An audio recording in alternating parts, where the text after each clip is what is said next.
დროა მოვიწვიოთ სტუმრები. ქალბატონი მარიკა ბეგიაშვილი, ენდოკრინოლოგიური კლინიკა 4 დარბის ხელმძღვანელი და ამავე კლინიკის ფლებოლოგიის სისხლძარღვთა ქირურგი ბატონი უჩა დოლიძე გთხოვთ სტუდიაში. მოგესალმებით. მოგესალმებით. გამარჯობა. გამარჯობა. გთხოვთ. მოგესალმებით, კეთილი იყოს თქვენი მობრძანება ჩვენს გადაცემაში და სანამ დავიწყებთ საუბარს ბატონო უჩა, ქალბატონი მარიკა, გთხოვთ მიირთვათ წყალი მთის, მოგეხსენებათ ზაფხულის სეზონია და ჩვენ ვსაუბრობთ ძალიან საინტერესო თემაზე. მოდით დავიწყოთ თავიდან. რა არის ვარიკოზი? რასთან გვაქვს საქმე?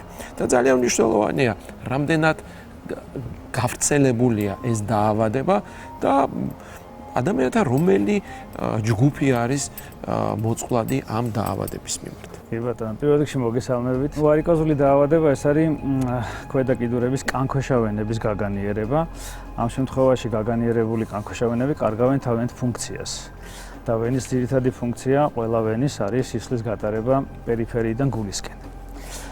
შესაბამისად, გაგანიერებული ვენები ვარიკოზულად გადაგვარებულები ამას ვერ ახერხებენ. რაც შეეხება ამ დაავადებას, ერთ-ერთი ყველაზე გავრცელებული დაავადება გულსიძახთა სისტემის. კონფერენციაზე ვიყავი, სადაც წლების რამოდენიმე წლის მასშტაბით საქართველოს ჩატარებული კვლევა გვაჩვენეს და იქ აღმოჩნდა, რომ ვენური უკმარისობის სიმპტომები გამოკვლეულთა საქართველოს პოპულაციაში რაც გამოიკვლიეს, ამ პოპულაციის 70%-ს ახასიათებს. შესაბამისად, რა თქმა უნდა, 70%-შივე არ გვაქვს ვარიკოზის სიმპტომებია და სხვა რაღაც პრობლემები გვაქვს, მაგრამ შეგიძლიათ წარმოიდგინოთ, რამდენად გავრცელებულია ეს დაავადება. და ზოგადად ეგრეა დაახლოებით. ასაკი დაახლოებით. იცით რა, ვარიკოზული დაავადება შეიძლება იყოს თანდაყოლილი და შესაბამისად 15-16 ასაკის ახალგაზრდებში მინახია საკმაოდ დიდი ვარიკოზი. თუმცა ამ ვარიკოზის სიმპტომები მოგვიანებით იწყება, რა თქმა უნდა. აქედან გამომდინარე, ასაკი არა აქვს.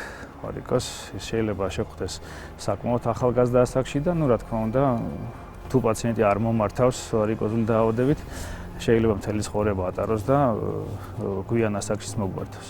რამდენად შეიძლება ჩაითვალოს ვარიკოზული დაავადება მხოლოდ კოსმეტიკურ დეფექტად და წარმოადგენს თუ არა ის საშიშროებას ჯანმრთელობისთვის? იქიდან დავიწყებ, თუნდაც. დიახ.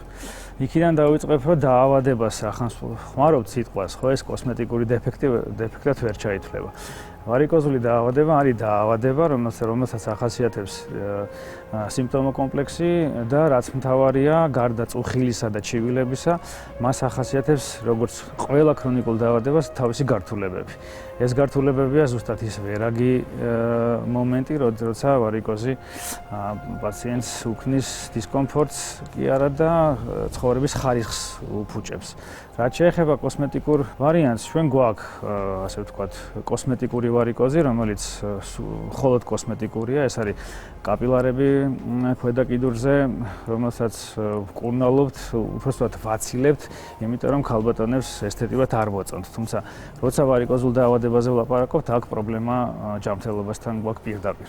ბატონო უჩა, თქვენ ახსენეთ ქალბატონებს, მაგრამ დარწმუნებული ვარ, მამაკაცებსაც აწუხებთ ეს პრობლემა. რა თქმა უნდა, მამაკაცებში ძირითადად გვაქვს თანდაყოლილი ვარიკოზი, შეძენილი ვარიკოზი გვაქვს ტრამვების შედეგად, მაგალითად სპორტსმენებში და მამაკაცების დიდი ნაწილი სამწუხაროდ დროულად არ მომართავს ექიმს, იმიტომ რომ არ უყვართ მამაკაცებს მისვლა და ის კოსმეტიკურად შეუხედავი დაკლაკნილი ვენა, რომელიც ჯერ სიმპტომებს არ იძლევა, ამის გამო ექიმთან არ მიდის ქალბატონებისგან განსხვავებით. ამიტომ მომართვიანობა ნაკლებია, თუმცა გავრცელების თვალსაზრისით ალბათ 2:1-ზე.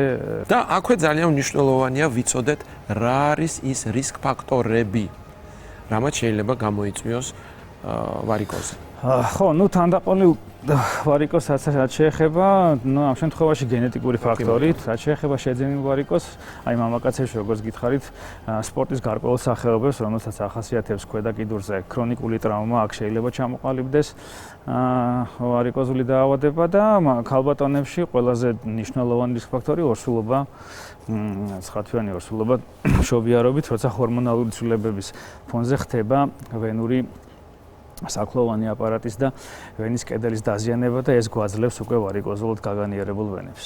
ქალბატონ მარიკა, თქვენს კლინიკაში 4 და 8, როგორც საზოგადოებისთვის არის ცნობილი, წამყვანი არის ენდოკრინოლოგიური მიმართულება და გადაწყვიტეთ ფლებოლოგიური მიმართულებაც განავითაროთ. რამ განაპირობა ეს გადაწყვეტილება და რამდენად სწრაფად განვითარდა ეს მიმართულება? ჩვენი კლინიკის წამყვანი მიმართულება გახლავთ ენდოკრინოლოგია, თუმცა გარდა ენდოკრინოლოგიისა გვაქვს ყველა დარგი და პროფილი, რაც კი შეიძლება ამბულატორიულ კლინიკაში ფუნქციონირებდეს. ენდოკრინოლოგია მოგეხსენებათ ძალიან ბევრ მიმართულებასთან იკვეთება. და ფაქტობრივად ყველასთან კი ბატონო და ერთ-ერთი ესეთი გართულება რაც ახასიათებს ენდოკრინოლოგიურ პათოლოგიას როგორც არის თქვა შაქრიანი დიაბეტი მოგეხსენებათ იწვევს გულსიხსარხთა დაავადებებს ესევე საჭირო არის კარდიოლოგი, ნევროლოგი და მათ შორის სისხლსარხთა ქირურგიც, ფლებოლოგი. რა თქმა უნდა, იმიტომ რომ დიაბეტის დროს ერთ-ერთი სამიზნე არის კიდურები, რა თქმა უნდა. იშემიური პროცესები.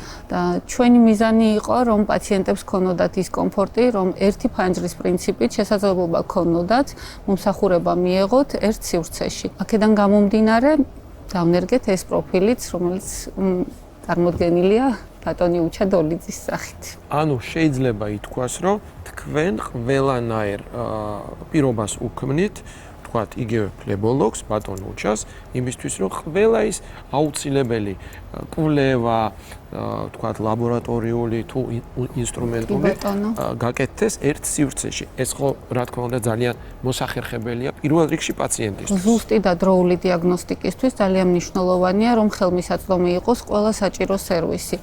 და სწორედ აღნიშნეთ, ლაბორატორიული დიაგნოსტიკა იქნება, ეს ინსტრუმენტული დიაგნოსტიკა თუ სხვა სპეციალისტების ჩართულობა ძალიან მნიშვნელოვანია და ეს ყველაფერი უზრუნველყოფილია ჩვენს კლინიკაში ერთ სივრცეში. სპეციალისტების და პაციენტის, რა თქმა უნდა, პირველ რიგში კომფორტისთვის.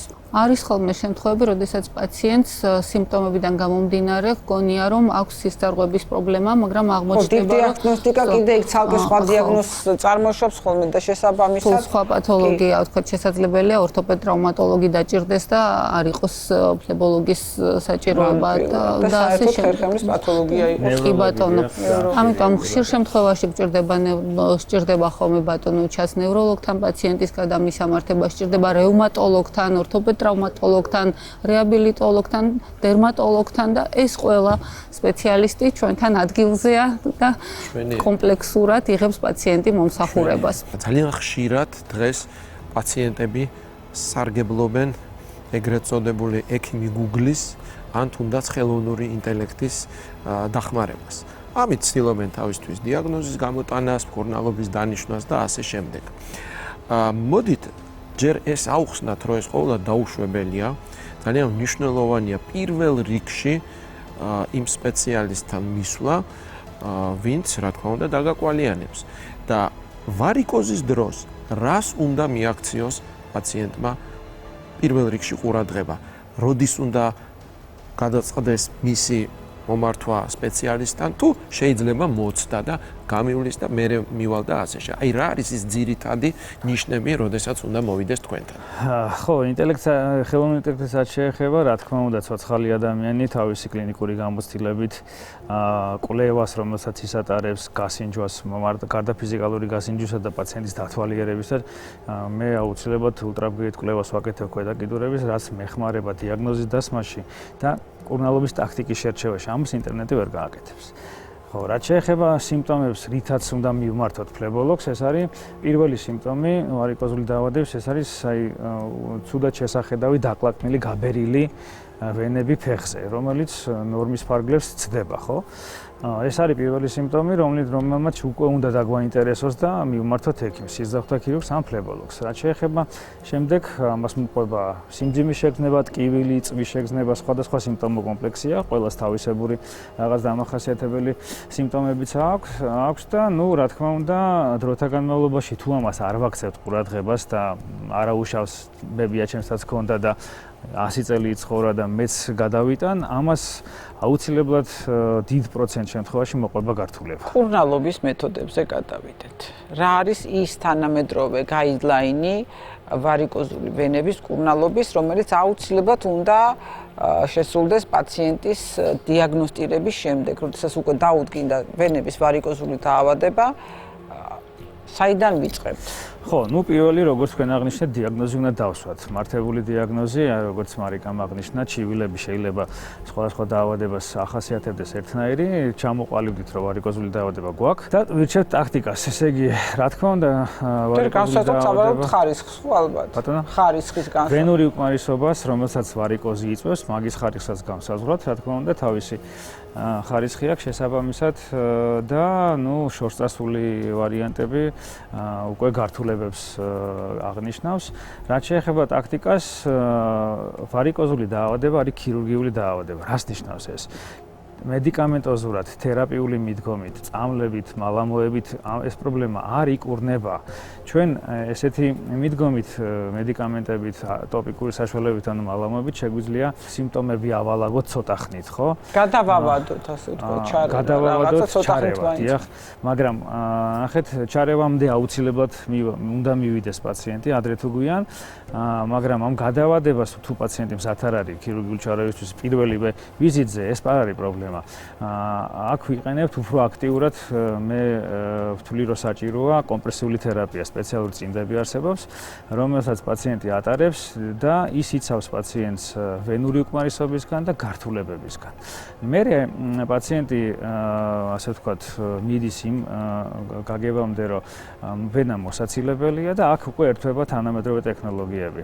ჩვენთან ახლა ენდოკრინოლოგიური კლინიკა 4 დარბაზში მე ვიყენებ მცირე ინვაზიურ ქირურგიას, მიკროქირურგიულ მეთოდებს, ამ მეთოდების ერთობლიობას, სადაც წამყვანი მეთოდი არის ენდოვენური ლაზერული აბლაცია. ეს ნიშნავს, რომ ჩვენ ვარიკოზულ ვენას მის ძირითად ნაწილს ხურავთ ლაზერული გამოსხივებით, რომელსაც არ ჭირდება განაკვეთი, არ ჭირდება ზოგადი ანესთეზია, ანუ ნარკოზი, ანუ დაძინება, პაციენტების გასაგებია იყოს, ადგილობრივი გაყუჩებით ყეთდება.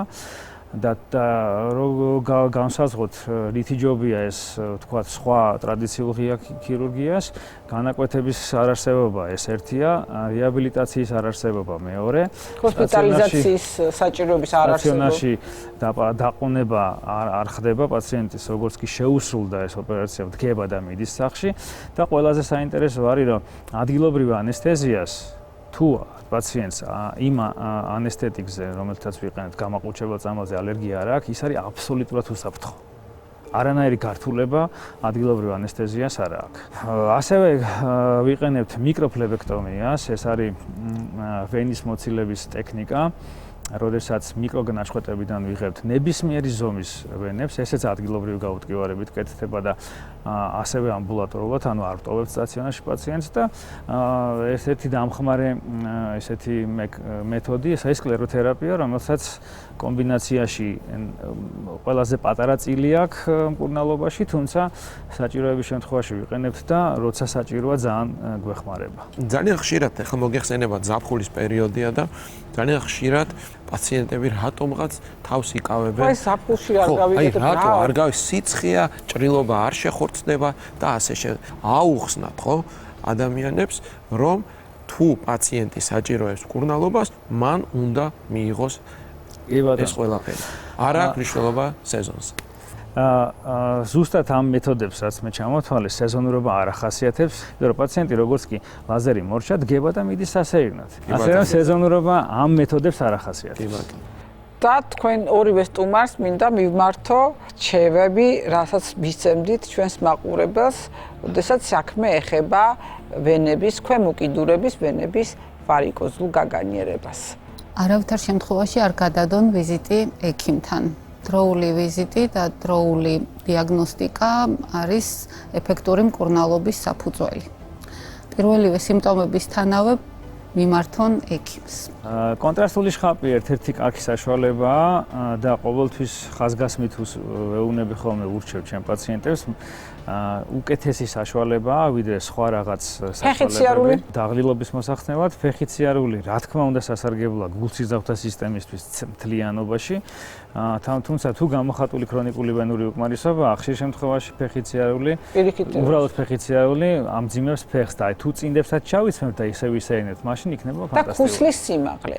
ყელი რა სანტიმეტრი, რომელი ქუსლი არის ოპტიმალური მუდმივი მოხმარებისთვის, რომ მეტნაკლებად პრევენცია მოვახდინოთ და არ გავამწვავოთ ჩვენი ვენების მდგომარეობა. ან პირდაპირ გეტყვით, ქუსლის სიმაღლე ვარიკოს არც იწვევს და არც ამწვავებს და არც ხელს უწყობს არაფერში. ეს უფრო ორთოპედიული პრობლემაა. მე ჩემ პაციენტებს ქუსთან მიმართებაში არაფერს არ ვუშლი, როგორც უნდა ანუ ორთოპედებმა იკითხო. უფრო ორთოპედიული რჩევაა ეს და 4 სანტიმეტრი მე მგონი ოპტიმალური სიმაღლეა. ქალბატონო მარიკა, გარდა იმისა, რომ არაჩვეულებრივი სპეციალისტები არიან თქვენს კლინიკაში, ახლა სპეციალისტს სჭირდება ხელშეწყობა. რითი? თანამედროვე ტექნოლოგიებით, ხელსაწყოებით, აპარატურით და ამ მიმართულებით რა ხდება თქვენს კლინიკაში. ხაზგასმით მინდა აღვნიშნო, რომ ბრაზილიური მეთოდით კლაქს თერაპიას საქართველოში აკეთებს მხოლოდ ბატონი უჩა. და რა თქმა უნდა, სპეციალისტისთვის ძალიან მნიშვნელოვანია შესაბამისი აღჭურვილობა, რომ უფრო ეფექტური იყოს მისი მკურნალობა და დიაგნოსტიკა. ჩვენ კლინიკაში გვაქვს გერმანული ბიოლიტეკის ფირმის ლაზერის აპარატი, ძალიან მაღალი ხარისხის ბოჭკოები, რომელიც გამოიყენება ამ აპარატზე და ამერიკული წარმოების კუტერა XLV, ესეც ლაზერული აპარატია. ეს ტექნოლოგიები ძალიან ეხმარება ჩვენს ფლებოლოგს, რომ დადოს საუკეთესო შედეგი პაციენტებთან. დიდი მადლობა გადაცემაში სტუმრობისთვის. ნინა, სამწუხაროდ ჩვენი გადაცემა დასასრულს უახლოვდება. ჩვენს ტელემაყურებელს კი შევახსენებთ, რომ ჩვენი სტუმრები იყვნენ ენდოკრინოლოგიური კლინიკა 4 და 8 ხელმძღვანელი ქალბატონი მარიკა ბეგიაშვილი და ამავე კლინიკის ექიმი ანგიოლოგი, ფლებოლოგი, ანგიოქირურგი ბატონი უჩა დოლიძე.